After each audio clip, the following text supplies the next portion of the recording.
국내 반도체 투톱인 SK하이닉스와 삼성전자의 코스피 지배력이 13개월 만에 최고치를 기록하고 있는 가운데 그간 랠리에 따른 차익 실현 압력에 노출되어 있다는 분석들도 나오고 있습니다.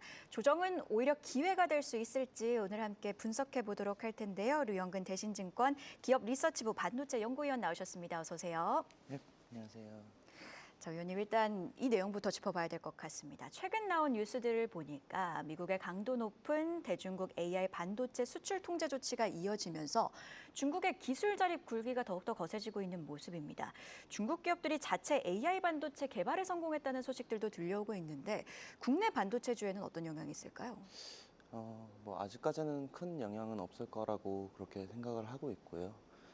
지금 중국 쪽에서 이제 다양한 방식으로 이제 AI 반도체들을 개발을 하고 있는데, 아직은 조금 기술적인 그런 한계점들이 조금 있어 보여요. 그래서 결국 이제 AI 반도체 쪽이 이제 성능이 조금 좋아지려면은 저희가 이제 HBM을 필요로 하잖아요. 근데 이제 HBM의 그런 양산 능력이 조금 떨어진다고 보고 있고요. 연내 이제 HBM3 정도까지도 진출은 아마 못하지 않을까 그렇게 조금 생각을 하고 있어요. 그렇게 되면은 이제 밴드위스라는 그 문제를 해결하기가 어렵거든요. 그래서 그런 게 일단 하나의 그런 걸림돌일 것 같고, 두 번째는 이제 파운드리 쪽 이제 선단공정 캐파예요.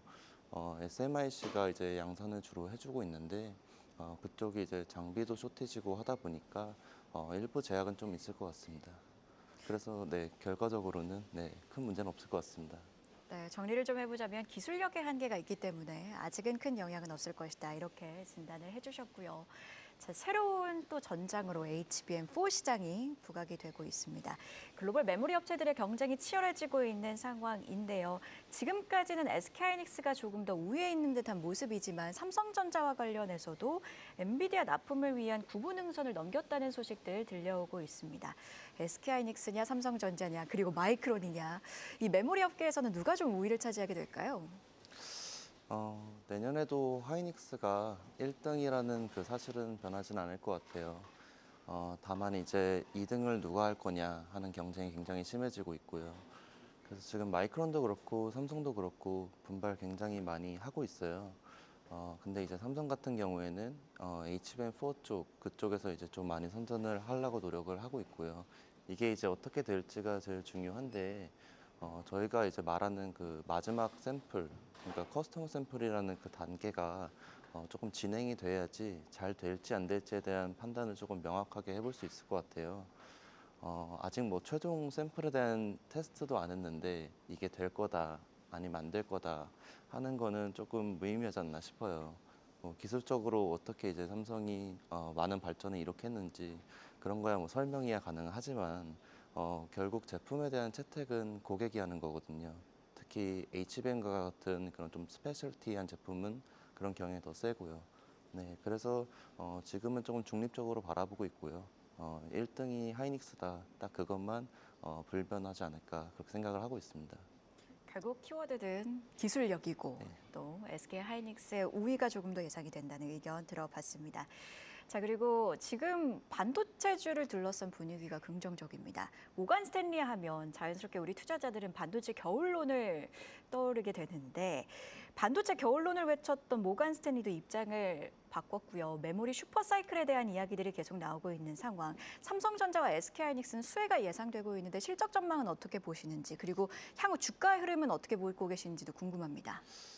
네, 실적은 당연히 좋을 거고요. 어제 이제 마이크론 테크놀로지에서 실적 발표를 했는데 서프라이즈였어요. 좋았죠. 네. 조금 예견된 일이기도 했고요. 그래서 지금 보시면은 상반기에는 저희가 믿을 게 AI밖에 없다 이렇게 얘기를 많이 했는데, 지금은 이제 범용 쪽, 뭐 일반 서버라든가 그런 쪽으로 이제 수혜가 조금 많이 넓어지고 있고요. 한편으로는 이제 공급 쪽에서는 병목이 조금 지속이 되고 있고요. 그래서 지금 공급업체들이 팔 재고도 그렇게 많이 있지는 않거든요. 그런 상황이다 보니까 수급은 좋아지고 가격은 올라가고 그런 것들이 이제 메모리 기업들의 이익 전망에 추가적인 좀 긍정적인 영향 줄 거라고 보고 있습니다. 그렇다면은 사이클이 길어진다는 거니까 주가도 더 좋게 반응하지 않을까 그렇게 생각을 하고 있고요. 자, 그렇다면 지금 반도체 시장 같은 경우에는 범용, 일반 서버, 그리고 AI 이 삼박자가 딱딱딱 맞아떨어지는 그런 상황인 거네요. 자, 그리고 삼성전자와 SK하이닉스 주도의 랠리가 이어지고 있는 가운데 소부장주들도 시장에 큰 관심을 받고 있습니다. 특히 설비 투자 사이클이 4년 동안이 뭐랄까요? 사이클인데 이 4년 투자 사이클이 돌아오면서 개인들은 사이클에 맞게 투자하는 게 중요하다. 이런 분석들이 나오고 있습니다. 좀 분석을 보니까 일각에서는 장비주가 먼저 오른 다음에 한 4개월 뒤에 소재주들이 이제 후행을 한다라는 분석들도 있더라고요. 소부장 기업들 같은 경우에는 투자 시점을 어떻게 잡아보면 좋을까요? 개인적으로는 지금은 장비 내에서도 전공정 장비주들 가장 좋다고 생각을 하고 있고요. 결국 캐펙스가 이제 투자가 되면은 장비가 먼저 입고가 되잖아요. 그리고 그게 돌아가기 시작하면은 소재 부품 수요가 올라가고요. 그래서 이제 그런 이야기들이 좀 나오지 않았나 그렇게 생각을 하고 있어요. 그래서 올해도 그렇고 뭐 작년에도 그랬고 뭐 내년에도 그렇고 사실 캐펙스는 조금 정해져 있다고 생각을 해요. 결국은 이제 고객 수요가 좋은 선단 제품들 이제 많이 만드는 게 그 캐펙스의 조금 방향성이고요. 예년부터 그런 것 부분들이 조금 더 하이라이트가 많이 될 것 같고요. 그래서 제가 제시드리는 키워드가 있다면은 이제 디램 원시 여기가 이제 디램 3사의 투자의 핵심이니 이쪽에 많이 집중을 해보자라고 해서 이제 전공정 장비주들 계속 좋게 말씀을 드리고 있고요. 그리고 소재 부품도 결국은 이제 사이클은 오긴 할 거예요. 반도체가 지금 부족하잖아요. 그럼 많이 만들어야 될 거고요. 그 과정에서 그 수요는 늘어날 거고요. 근데 이제 낸드 비중이 조금 높은 회사들은 저는 좀 경계는 해야 된다라고 생각을 해요. 왜냐하면 지금은 낸드는 약간 부익부 빈익빈이거든요. 그러니까 일반 서버에 들어가는 낸드들은 수요가 워낙 좋은데 이제 그 외적으로 핸드폰이나 아니면 PC 그쪽에 들어가는 랜드들은 아직은 수요가 조금 그렇게 썩 좋지는 않은 상황이에요. 그래서 결국은 이제 가동률에 있어서는 조금 변화가 그렇게 크진 않은 거죠. 네, 그래서 낸드 비중이 높은 회사들 같은 경우에는 내년에도 이제 증익을 만들어내려면 결국 이제 중국으로 나간다든가 아니면 이제 제품이 좀 많아진다든가 하는 변화들이 필요할 거고 그런 가능성이 있는 회사들을 선호를 하고 있습니다.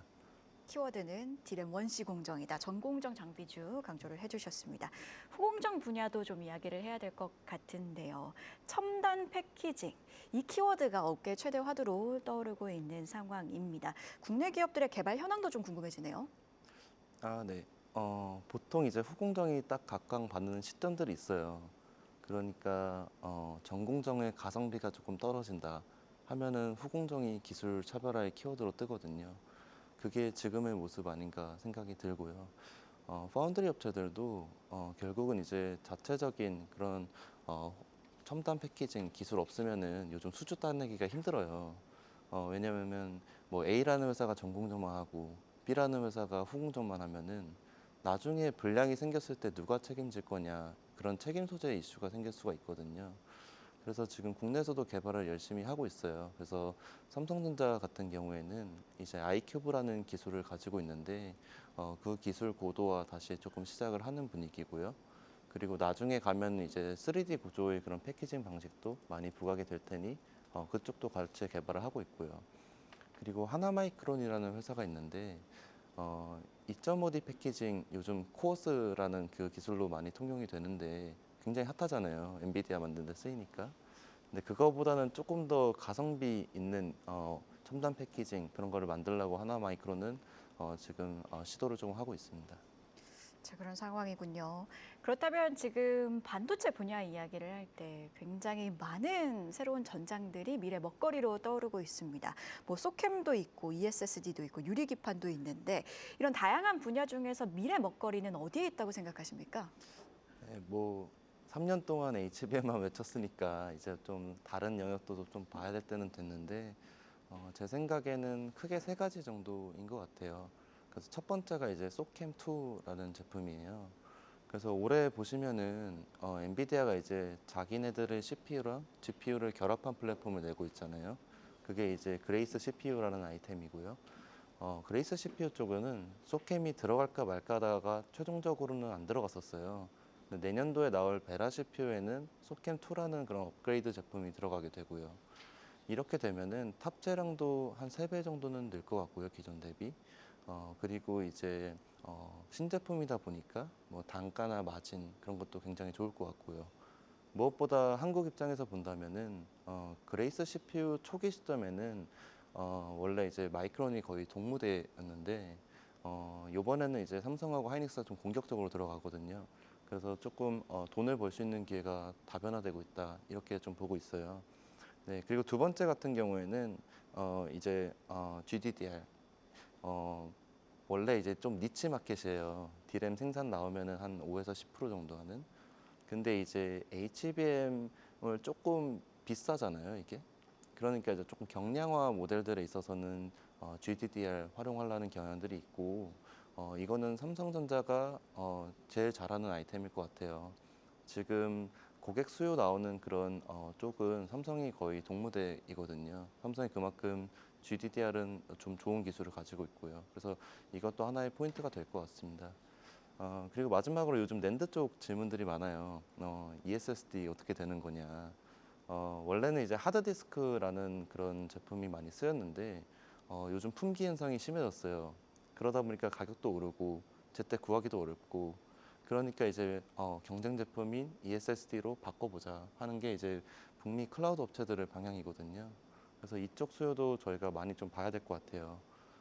그리고 이제 뭐 조금 더 업그레이드 된 게 있다면 뭐 HBF라고 뭐 HBM처럼 이제 낸드를 쌓는 그런 형태들이 있는데 이건 한 27년도 그 이후에 그런 신규 동력이 될 수 있을 것 같고요. 자, 그러니까 소캠2 GDDR 그리고 ESSD를 강조를 해주셨습니다. 마지막으로 가장 궁금한 질문 드려보도록 하겠습니다. 어제 시장을 보면 반도체주 같은 경우에는 장 초반에는 좀 조정을 겪다가 장 후반 들어서 힘을 내주는 모습이었고 특히 낸드랑 기판 관련주들이 강하게 움직였어요. 하지만 이렇게 장 초반처럼 조정이 나온다면 반도체주는 오히려 매수의 기회로 삼아봐도 될까요? 저는 매수가 맞다라고 생각을 해요. 네. 뭐 추석도 앞당 오고 있고 추석 연휴가 좀 길잖아요. 그 기간에 무슨 일이 일어날지 모르니까 일단 조금 줄이자라는 그런 움직임이 있을 수는 있는데 반도체라는 산업 자체가 이제 한번 이제 사이클이 터지기 시작하면은 또 무섭게 오르거든요. 그리고 제가 조금 강조드리고 있는 부분이 있다면은 저희가 이제 호황이 온 지 꽤 오래 지났어요. 그래서 체감상 사이클 중반은 넘었다 이렇게 생각을 했는데 이때부터는 수요가 중요하거든요. 그래서 지금 수요가 올라가고 있어요. 일반 서버 업체들 이제 더 이상 일반 서버 투자 못 미루는 상황이 왔고 그에 반해서 공급은 잘 안 나오고 그러니까 이제 뭐 장기 공급 계약이라든가 아니 선수금 이런 이야기까지 지금 하고 있거든요. 네, 그만큼 이제 수급이 좋다는 이야기고요. 그래서 그런 부분에 대한 그런 긍정적인 반영 계속 될 거라고 생각을 합니다. 네, 이렇게 반도체 업황과 함께 투자 전략 지금까지 류영근 대신증권 기업리서치부 반도체 연구위원과 함께했습니다. 고맙습니다. 계속해서 다양한 경제 이슈를 알고 싶다면 구독과 좋아요, 알림 설정 부탁드립니다. AI 캐스터 권미정이었습니다.